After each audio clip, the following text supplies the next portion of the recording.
Hey boo, so I'm going to show you guys how I got this isolated chrome design. Oh my gosh, it's so pretty. It's one of my favorite sets. I know it's not too much, but it's just enough. I'm living for it. So let's get into it. First things first, we're going to buff out the nail. You can either use your prime and prep or your nail buffer just to remove the shine from your full cover nail.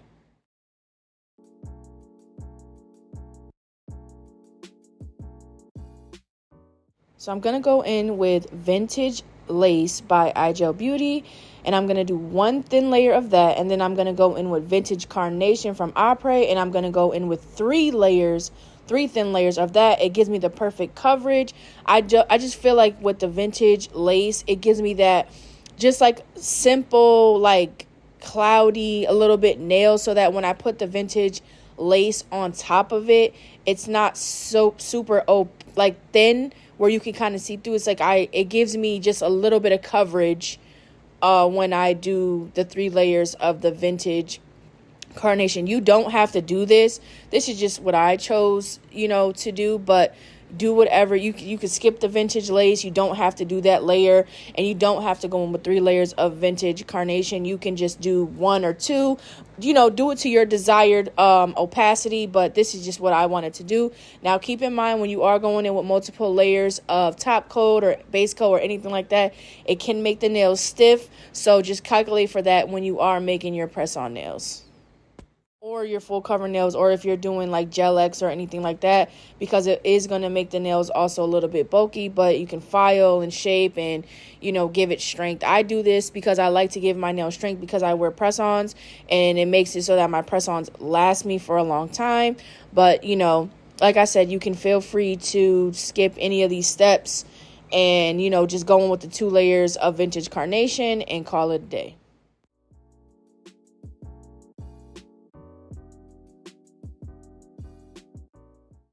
After that, we're going to go in with this Koopa Glossy Top Coat. I love this top coat. It reminds me of like your favorite glossiest gloss, like lip gloss. Like, it's just so glossy to me. It just reminds me of lip gloss. I don't know why, but that's the vibes that it gives. It gives lip gloss to me. So I'm going to go in with this Koopa Glossy Top Coat. And then we're going to go in with a matte top coat. And then we're going to start our design.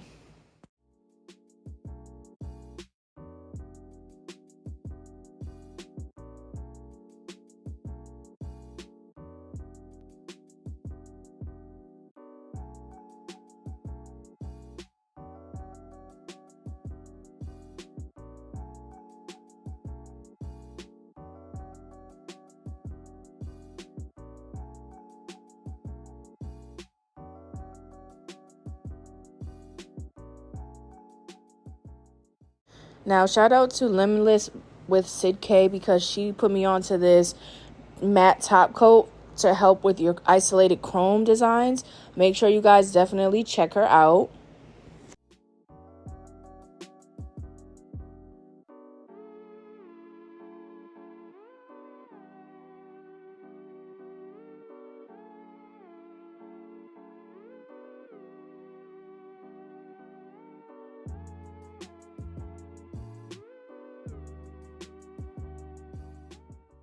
Now, I found with this matte top coat, I did need to remove, it had like a little bit of a stickiness to it. So I did use some alcohol, some isopropyl alcohol, and just remove that, because I noticed that my chrome work came out so much cleaner that way. I don't know if I need to cure it for longer, but this is just what works for me. And I want to give another shout out to Diana Nailed It, because she put me onto this gel paint. Her chrome designs are so dope. So definitely check her out as well. But we're going to go in with this gel paint, and I'm going to use a long brush to really just kind of sketch out my design. You see that little hair that's hanging? I ended up having to clip that off with my nail nippers because it was so annoying. But yeah, so we're going to go in with a longer brush to really sketch out the design. Then I'm going to go in with a shorter brush to fill it in and thicken it up. And then we're going to cure this for 60 seconds. Make sure you're curing in between each layer for 60 seconds so that you don't have any uncured gel underneath or gel bubbles or anything like that. So just go in, sketch out your design. These clips are sped up, but I do move very, very slow. So I like to really take my time. So you see now I'm going in with the short brush to fill it in and clean it up and make the line super crisp. So just take your time and map out your design.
Once you cure your design for 60 seconds, we're going to go in with this gold chrome I got off of Amazon. I will leave it linked in the description box. And we're going to go in with this little eye shadow applicator sponge, and we're going to burnish the chrome in, like really, really rub and press that chrome in to the gel paint so you can get that really pretty mirror finish on your chrome. So you're just going to see me take my time rubbing it in, really getting it saturated to make sure that it is really sticking to that chrome. And then we are going to go in with a white sponge, and we're just going to rub any excess chrome off the nail. You just see me rubbing it. It's only going to come off of the matte part. It's not going to actually remove any of the chrome, but it's just going to remove any of that extra chrome. Or you can also use like a dust brush. But these are the tips that I learned from those two beautiful ladies and how to do really good isolated chrome designs.